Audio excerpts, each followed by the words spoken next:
Are all of you are all of you in that state of mind? Because I don't want you to accept anything else except the state of mind. So constantly, you should keep checking this. The road should be clear. Let's say it should be like a VIP convoy. The road should be clear, no traffic whatsoever. Any obstacle which is coming onto the road, or when any obstacle which comes into your thinking space, that should be removed. It should be significantly clear. So are you able to see that all times? If not, your time is getting blocked multiple times. So you have to take one macro step, like putting a check gate or toll gate ahead of the road so that nothing comes in. It's not about clearing the traffic every now and then. So that is what we used to do in earlier attempts. Now we are building something which stops anything from coming, which stops anything from coming onto the road. So similarly, in your mental thinking highway or thought highway, there should not be anything that comes in the way. That is very, very important. That is a default condition. That is a fundamental condition. That is exactly what we are trying to build. What it does is it gives you uh, an option to handle any type of scenario. Now, I'll show you something. Again, I'll show you something on the screen which will help you understand what all of us are worried about. So this is the group which we are you able to see the screen? Is the screen visible? All of you? Screen. Yes, no, screen. Okay. Can someone read this? So today this was a discussion around 5 o'clock. Yeah. So I'll explain what this is. So once this is discussed in the group, I've asked them what is the mentor's biggest fear? What exactly are the individual mentors worried about, scared about, their own understanding? And these are their insights. Now, Ravali says, my biggest fear is that if the paper needs quick thinking under pressure. Again, understand this. If the paper comes in such a way that it is lengthy and difficult and different. Lengthy, difficult, different. Because length of the paper, you can handle it because you have been writing multiple exams. Difficulty, you're reasonably tuned to it. But if it's different, when I say different, you're not used to a paper like this. It's not that it's difficult, but it comes in a different format and different style, which is not already processed in your mind. In that case, it creates pressure. At that point of time, it's a very beautiful insight. At that point of time, many students might find it hard to turn what they know into marks. You understand this?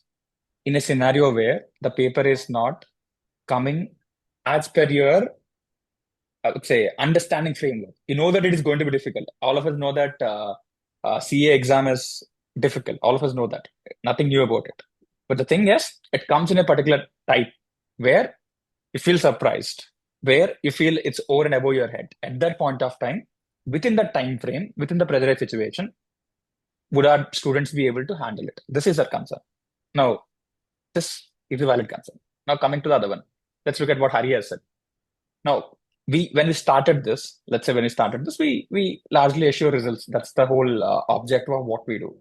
And promising results is knife to the throat situation. It's true because we are feeling the heat. Because all of you know that there were 143, 140, 144. These are the scores which I can see those scores in the frame which I'm talking about. Otherwise, one of them would have been CA. That's 6 marks. I think it's 4 marks, not even 6 marks. Once you cross the 145 or 295, I think Shravanti right here, she had 3 more marks. Had she got, she would have been a qualified chartered accountant. She would be in the position of a mentor.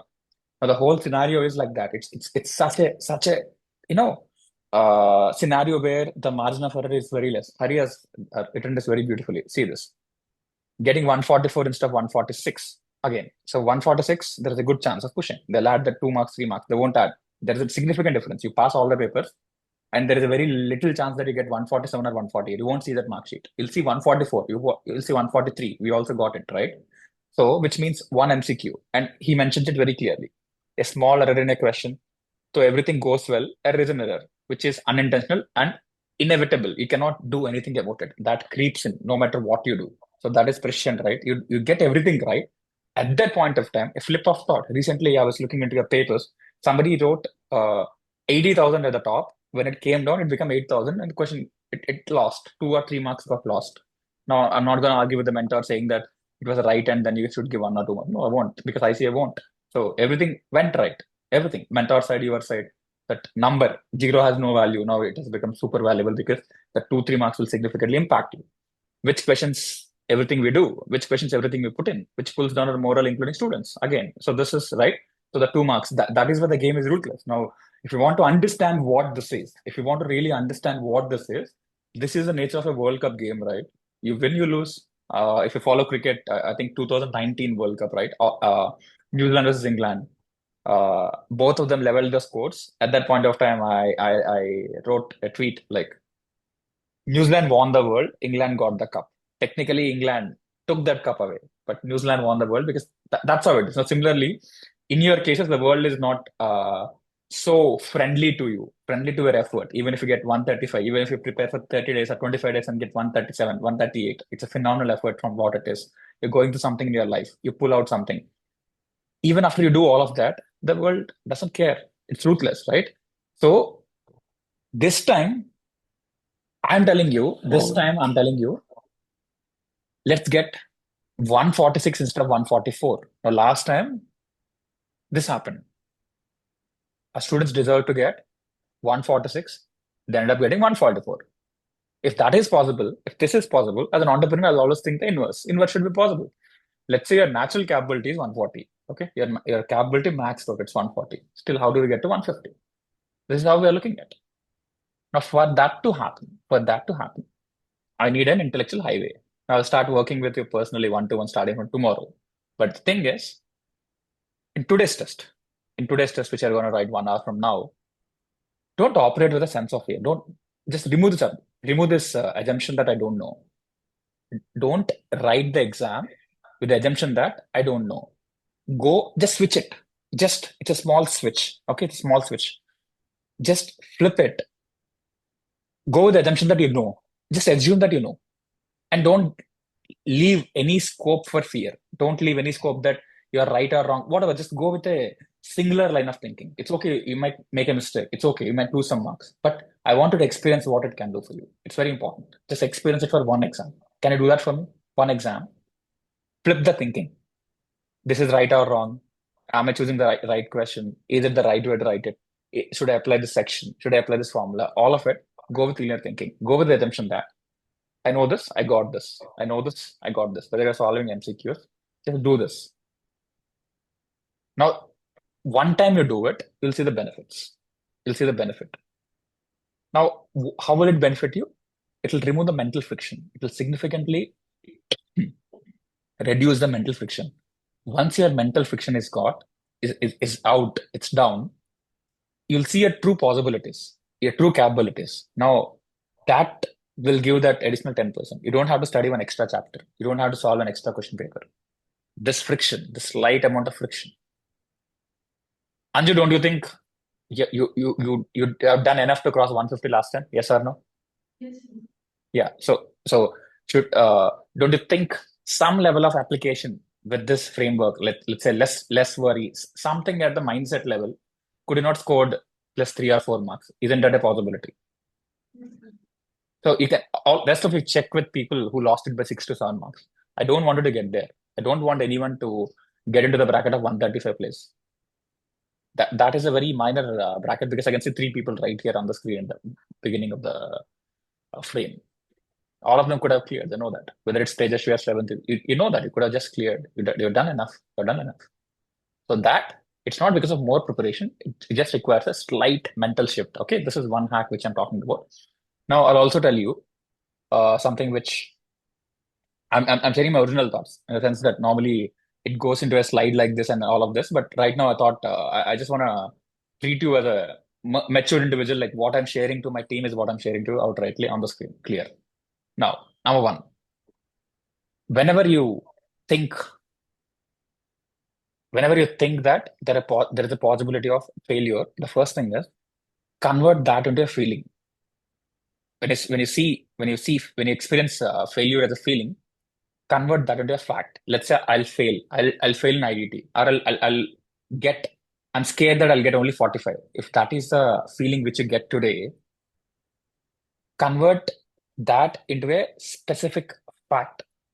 all the abstract feelings, convert that into specific fact. Let's say I'll fail in IDT. Now, why? What is that number? How much it is going to be? How are you going to fail? Define the fail. Define what is failing to you. What is it? Define failure. So keep converting all the failures into facts. Let's say a target is given today, and you believe that you're afraid that you may not be able to complete the target. Now, what are you afraid of? Is the fear linked to completion of 60% of the target, 70% of the target, 80% of the target? What are you afraid of? So start converting all your fears into facts. Please convert all your fears into facts. The reason is fear as a feeling cannot be defined. Once you look at fear, once you experience fear as a feeling, okay, I'll fail. I may not be able to crack the aggregate. What if my results repeat themselves? You cannot work upon them because they're very vague. One time it's there, it keeps oscillating. When the goalpost is oscillating, if you have to start from here, you cannot move to the other end of the goalpost and kick the ball because one time it is here, one time it is there. You cannot go and hit it. So it is very important for you to convert that fear into a number. So I want all of you after the exam, like after the exam, convert all your fears into numbers. Let's say exam stress might reflect in DT. Because of this, I might get 4 marks less. Because of this, I might get two MCQs gone, whatever it is. So convert every single fear you have your exam into a fact, into a number precisely. So that will be my first one-to-one conversation with you. Starting from tomorrow, we'll have a allocation. So I want all of you to be ready with that. Okay. So convert all your fears into specific facts. So once this happens, we can immediately start working on it. Okay, this is the fear I might get. For example, one of them might be, I got 142 last time. What if it repeats again? My fear is 142. I'm scared that I'll get 142 again, or I'm scared that I'll get 138 again. This is the fact. Then there is some truth to it. There is some element of truth to it where it's not, you need not just dismiss it. There is a reason why you might be thinking so. So let's look deep into it. What is the reason why your score is stopping at 138 or 142 or whatever it is? We'll look into it and then we'll start addressing it and we'll work in that direction so that it is defined, measurable, and most importantly, it can be tracked. So this is a very, very uh, important insight, which I want all of you to understand very, very clearly. Whenever anything comes, any negative thought, any fear comes, convert it to fact. Immediately write it down. Immediately. I'll solve all of that. I'll solve only facts this time. Okay. Your emotions are it's sorted. So emotion feeling into fact. Anything is fine. Anything is fine. Let's say you believe that you're gonna get only 22. That's okay. Convert it. We'll see what can happen from that. Is it understood very clearly? Making sense? Okay. Now the other side, there is one more aspect to this. What we have realized is I'll tell you why I'm able to be very precise here because this time every single conversation is recorded. Every single thought and conversation is recorded. Recorded in the sense, I'll probably give you a quick look. Last time, like we had numerous conversations. Mentor used to talk. Everybody used to come and talk to you. But this time, the insights are significantly different. So I think if you are able to see the screen, yes, no, not yet. Okay.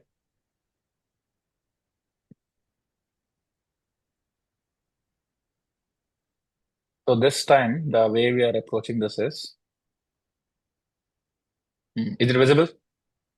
So every single conversation, let's say with student insights, it's coming into this. It's coming into this mode. So this is how ev- your mind transferred to somebody else. It's coming into this mode completely. This is one way. And even the mentor insights. So for each and every student, we are writing where they are, what is it they're going wrong, and all of that. So all the oral conversations are coming into something very specific and tangible. So that is why we have a very in-depth understanding of what is going to happen. And also, now when I say freedom from failure, the aspect of today's discussion, when we talk about freedom from failure, what does freedom mean to you? Now, I'm shifting the focus from failure to freedom because it's not being emphasized. So let's say for some of you, identity shift from a repeater to a qualified chartered accountant, to a half CA to a CA, from a failure to a successful individual, or from somebody who doesn't have a career to building your career. Identity shift in your own eyes, in your parents' eyes, in the societal eyes. So most of you would want that identity shift. Some of you want more time, some of you want more money, some of you want less burden, this emotional and intellectual burden unnecessarily. Getting rid of the compulsion as to study and all of that, opportunity to explore new things. Sometimes start thinking about this part also. It's not just about what if I fail? No, what if I pass? What if I clear? So you don't think about this enough number of times. That's why preparation feels very loaded. So there is only not only this side, right? It's not like you're not studying in a random study hall, hoping and expecting that you will pass. You are in a scenario where a significant path is given, and you have a fantastic chance as compared to more than 60-70% of students in India. So that is something which you should bank upon. And also the downside of failing, you keep thinking about downside of failing, counter it with the upside of passing. So there is not only one downside, right? What if I fail? What if I pass? Constantly counter it. The mind will work far more balanced. Most of the times, negative thinking, when it's a negative thinking, it's not negative thinking. It's about focusing on one outcome. There are two outcomes. You can pass, you can fail. And each outcome has some consequences. Why do you think of only one outcome? And why do you think of only one set of consequences? I want you to think about the other one also. Ideally, don't think of both the consequences or outcomes, ideally. But if you're thinking about one, think about the other one also. Then it creates some balance. Okay. And generally, people like what exactly is the risk? So lower pass percentage. Then what if our pass percentage is 50%, or 45%, or 60%? Now we're looking at 70% at least. So this is what it is, and this is how we are working on this. Okay. So to quickly summarize the thoughts. Number one, today's exam, you're going and operating with complete removal of failure or complete removal of fear. Go with the intent that I know IDT, I got this, I'm gonna do well. So show that strong intent when you're writing it, when you're answering a question, put that mental intent. Let's say a good speaker puts his thoughts with a sense of conviction. That's when people buy it. That's when it's powerful. That's when it becomes impactful. If you're hesitating, it's gone. So even on the paper, put your thoughts with higher intent. Okay, this is one. And second, assume everything you're thinking is right. Like go with the positive, I would say positive assumption instead of the regular assumption. So this will quickly help you to understand the difference between these two sides. This is one.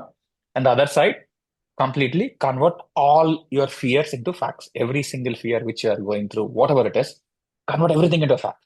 Let's say I get scared before the exam. I experienced it last time. Now, what is the impact of that on the exam in terms of a number? Let's say for somebody, they lost 4 marks in MCQ. Because when we had an internal discussion, why did somebody get 144? The same student always crossed 150. Maybe because of fear, one MCQ gone. So fear is impacting you with 6 marks. So convert everything into that. Okay. So these are the two things which I want. And within 18th, I think everybody in the frame, I'll finish my first round of individual one-to-one conversations. Okay. Pure one-to-one conversation with all of you. I'll finish it. And then we'll take steps. And this is the best ever attempt from HLS side in terms of effort. Now, again, we also are scared about what might happen. But as an entity, we cannot afford to be scared. Like if something comes, we'll face it at that point of time. But right now, yes, in terms of effort, we're extremely proud of the way things are going and the way you're also doing things. Like it's going good. It's going good. But let's not get ahead of what is happening. Let's very precisely jot down and note down what you're going through internally. Let's respect your fears. We want to treat your fear. We're not going to dismiss it off. If you're scared of something, maybe that might happen. We'll avoid that. Is that clear? Okay, good. So just keep this short conversation because I asked Hari for only 15 minutes. I already crossed it. So this is what exactly what I want to convey. So show that in the exam and write that in a piece of paper or anything else you want to add. Okay, we'll discuss all your concerns. Which are not already covered. I got your forms and over and above you want to write something. I'll meet you. All the very best and. Next Independence Day, wherever scenario you are, you have to experience it with true sense of freedom. I want you to connect with all of you. Next Independence Day, I want to come back and point this recording and I want to show this frame. I am taking a screenshot. That is what I do. So this is something which I like creating news in advance. Okay, we create something and then go back and look at it like this is what we did at that point of time and all of that. So I hope I'll be able to see that because all of you will be in a different zone, right? All of you will see some level of success next Independence Day. Okay. All right. Chalo, yes. All the best. Hari, thanks for the time. Okay, then. Thank you. Bye.